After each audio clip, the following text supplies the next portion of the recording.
and welcome to the video. Today I'm going to take you through my study routine, specifically how I read and annotate text as a high school English teacher. So this video is not necessarily just for teachers or English teachers, but also sort of geared towards people who are in high school, particularly year 11 and 12, or even in university, who just want to develop sort of more of a consistent routine or habits in place to help them with their textual analysis. So along the way, I show you not only what I do when encountering a text, in this case, it's a short story for the first time, but also give you some tips and tricks that I would like my students to do, not only to help them organize their notes, but also to develop a deeper understanding of the text that they can then use in essays and extended responses. So let's get into the video. So my first tip when reading and analysing a text is that you actually need to read it more than once. So I've just read Big World, which is a short story in Tim Winton's The Turning, and it's just my initial reading to get a bit of an understanding of what the storyline's about.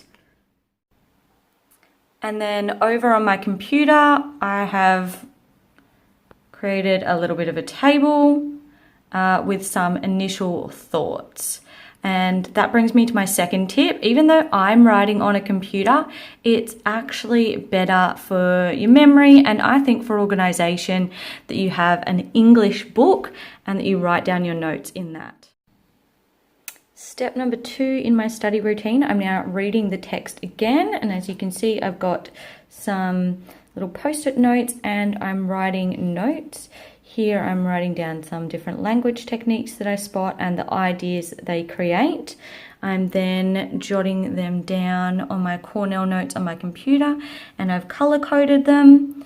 But the important thing with this is not just to write down any language techniques that you find. You need to think about how they're meaningful to the story, in particular any themes that you're looking for.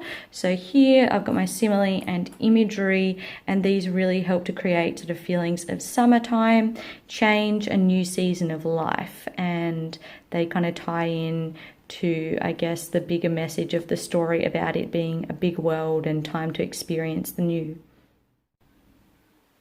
So I've just finished annotating the book and you'll notice that some of the techniques I actually don't write down in my Cornell notes. For instance, I've got tone change, nonlinear structure, and up here characterization. These are things that are a little bit more embedded within the text.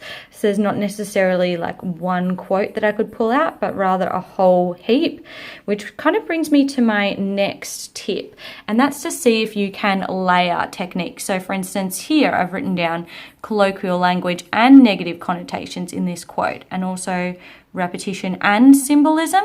So see if you can find, for instance, a simile or some imagery that incorporates not just the one technique. So you're sort of building up sort of more of a layering system, and you're showing, I guess, a more extensive knowledge of language techniques and how and why they're used. So this is my complete Cornell notes for Big World by Tim Winton. I've got my initial thoughts, which is my first reading of the novel, my language techniques, which is from my second reading, and my post-it notes. And then I've honed in on the theme of identity and just started writing some ideas of how and why identity is shown in the text. And then I follow up my Cornell notes with a summary of the text. And this is kind of a great place to include the main message of the text, the purpose of the text. And I really like Cornell notes as a great way of organizing your ideas. Down the left-hand side, you've got your sort of topics, your key headings. Here you could also have key questions and then a summary at the bottom, which is like a really good, easy way of just revising the text. So some equipment that I would definitely suggest having when doing textual analysis, obviously the text itself. I would also suggest post-it notes for making notes throughout the book, a highlighter in case you're able to actually highlight the book. Clearly this one was from the library and I wasn't able to do that, but you could highlight your notes in your book. Obviously a pen. I'm using a laptop. I would suggest taking a laptop, but I would also have a specific English book as well.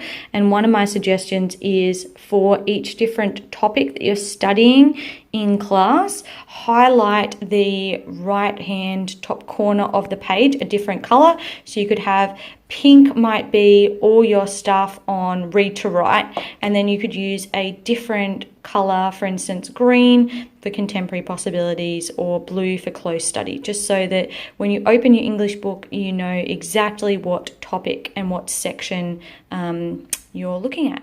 I hope you guys enjoyed that mini routine and that it helped you in sort of understanding one approach that you could use when analysing a text for the first time. If you did like it, make sure to give it a thumbs up, and if you'd like to see more tips and tricks when it comes to school or university, make sure to leave a comment below and I would love to create some of those videos for you. If you like this type of content, please subscribe because I upload a new video every single Saturday. And for now, I hope you have a fantastic week and I'll see you all in my next video. Bye.